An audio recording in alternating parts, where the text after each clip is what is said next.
NFL free agency may technically be a week away, but let's be honest, it is here. The rumors are everywhere right now. So we're going to hit on the latest rumors for your Denver Broncos during today's show. But don't miss a thing when you're subscribed to the channel. Quick friendly reminder, hit that sub button and join nearly 13,000 Broncos fans strong here.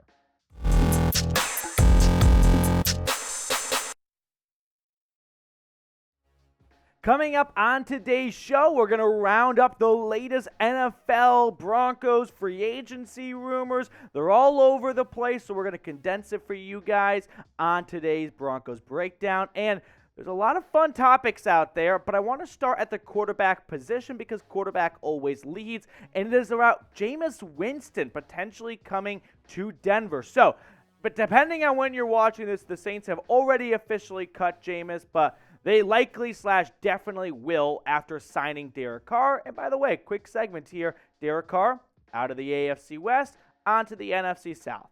But Sean Payton did sign Jameis back in 2020 out of coming from the Tampa Bay Bucks. So Payton clearly saw something in Winston that he thought could take over from Drew Brees when that time came. Now, Payton is looking to beef up the backup quarterback position. I've really got no doubts about this. Brett Rippon is not going to be the backup in 2023. Sean Payton is going to bring in a stronger and better backup who can push Russ a little bit and be, frankly, have more confidence in playing if it came to that point. Now, Jameis was in New Orleans for 3 seasons. He only started 10 games. He was a backup his entire first season, and then an ACL injury in second year, and then last year he got hurt, and then they decided to roll it out with Andy Dalton. So in 10 games, 2,000 yards, 18 touchdowns, 8 interceptions. Those are good numbers, guys. That's not bad at all. Having Jameis Winston as your backup quarterback is the peak for NFL, right? You would love to have a guy like Jameis Winston that if you've got to play the backup, if an injury happens or for whatever reason, at least have it be fun. At least have it be exciting, right? With Rippon, we got to say grip it and rip it, right? With Jameis, we're getting the 30 for 30 club. We're getting 30 touchdowns and 30 interceptions. So if they're going to roll with the backup, don't have it be a boring Case Keenum. No, give me Jameis Winston. I would be all in, not because I think Winston, well, borderline at one point Hall of Fame quarterback, but Jameis Winston, come on. What's not to love? It's Jameis. He's going to be given the best motivational speeches any backup quarterback has ever done before. So yeah, I'm in on Jameis for QB2. Now, before we get to the rest of today's show, I want to know, how many Broncos fans out there are following our new NFL Draft channel here at Chat Sports? We rolled out a brand new NFL Draft channel because the NFL Draft is just over a month away. And at Chat Sports, we'll be giving you guys the best in-depth analysis, breaking down team needs, trade rumors, draft galore, really. So hit up our NFL Draft channel by going to youtube.com/ChatNFL. I put that link for everyone in the comments and the description of today's show.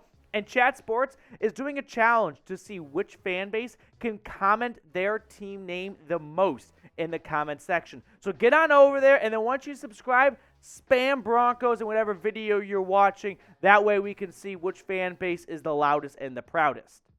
Now, I did not include Case Keenum on my other free agent QBs list because he's not bad, but I just would rather go a different direction. Andy Dalton is interesting. He was fun to make fun of last year with New Orleans, but he was actually sneaky, not that bad. He was not as fun as Jameis, but he wasn't all that bad. Jacoby Brissett with the Browns, he played some really good football, I thought, for Cleveland. I think he'll probably be going to a team with a bigger plan for a backup, potentially even starting. Sam Darnold from the Panthers, I have no idea what Darnold's future holds. He's likely going to go somewhere where he can be a backup, but, you know, Denver would be a good spot. Then there's Baker, who I think will probably go back to the Rams, but if not, we learned over the weekend that the 49ers and the Broncos are interested teams potentially. I tossed Mason Rudolph on there more as a reminder that he exists. Never been a big Mason Rudolph fan to begin with, but that's a name. That's an option for sure. Now, speaking of Jameis, to kind of put a bow on this quarterback segment, would you sign Jameis Winston? Yes or no? Sound off in the comments section below. I want to hear from everyone watching right now.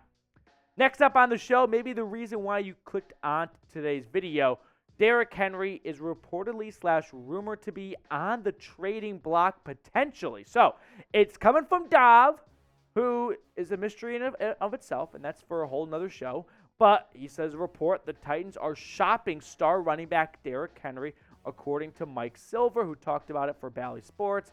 Tennessee have already moved on from multiple veteran players. They cut Bud Dupree today. Could be a potential free agent for Denver. Don't know.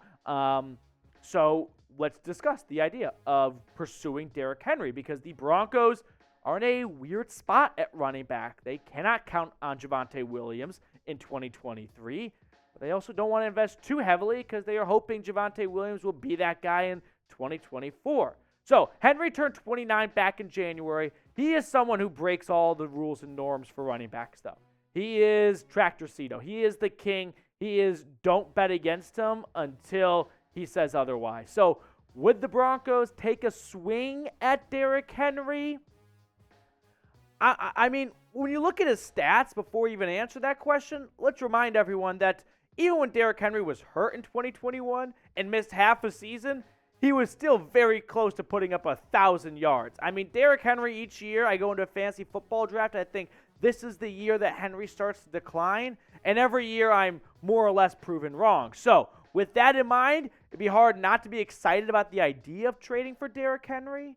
As for trade compensation, Denver's just got 5 picks in the upcoming NFL draft, which I don't know what the market is for a 29-year-old Derrick Henry. It's not a first, it's not a second, might be a third, probably more like a fourth if I really had to take a stab at it. Also, if I'm the Titans, you can't trade a franchise legend, the best player in Tennessee Titans history, for a day 3 pick. That's just not going to sit well with the fan base. They got a new GM there.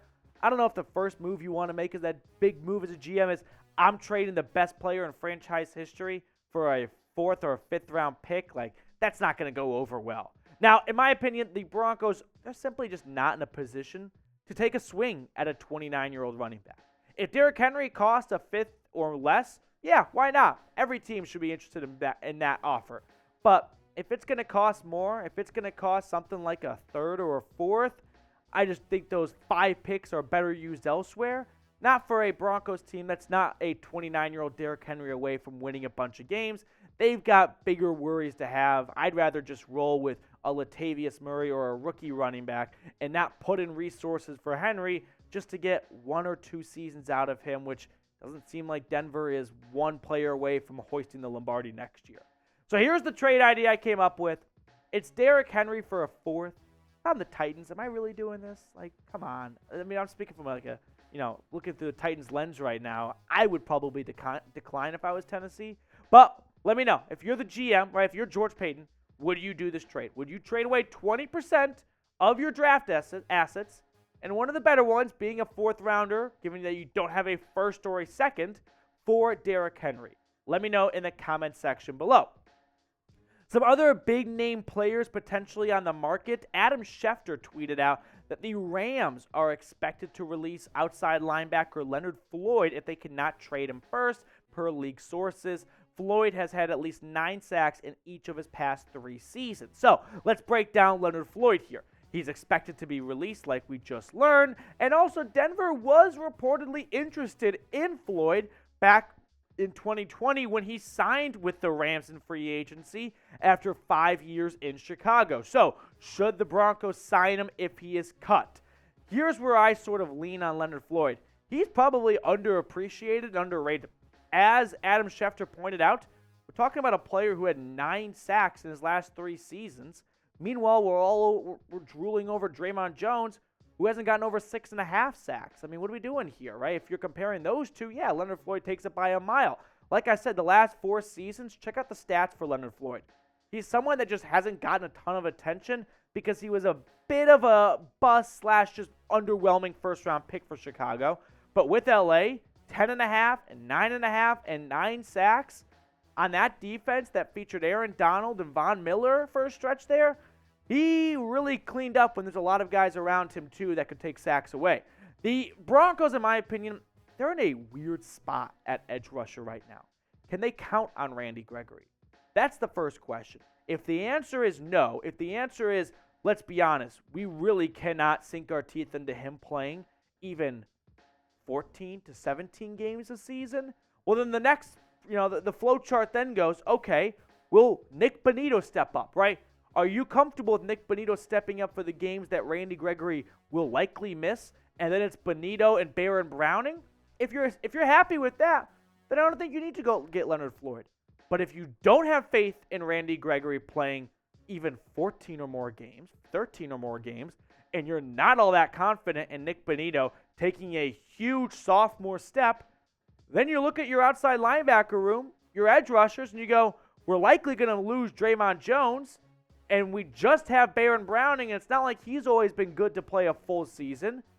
You might as well be starting from scratch. Am I wrong? So Leonard Floyd would be an interesting name to keep an eye on for the Broncos. He's going to get some money in free agency.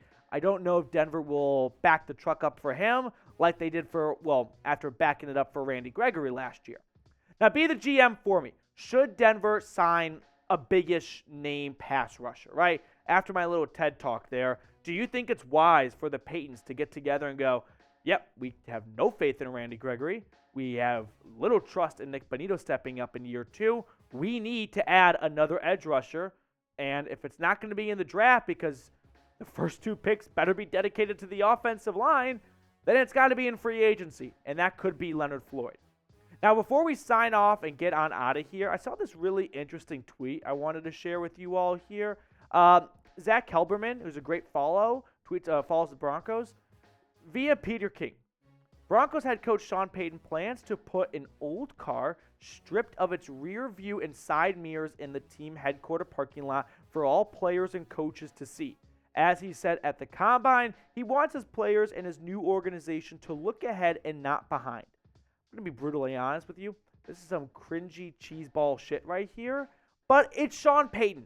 And I will be a sheep, right? He has earned that level of blind trust of if Sean Payton wants to do it, I'm going to follow in line and I'll march right behind him off a cliff because Sean Payton has earned that level of trust and respect as an NFL head coach of if he's doing it, probably a good idea because he's been a very successful coach for a long time. But if this was Hackett, we'd be ripping him a new one. Let's be honest, right? If Hackett didn't get fired and they're like, we have confidence in him turning it around and moving forward into year 2, and he unveiled this, we would be roasting him a new one. No doubt about it. All right, that's going to do it for us on today's show. Appreciate you guys for tuning in. We'll sign off and check up with you all later with more Broncos free agency news and rumors.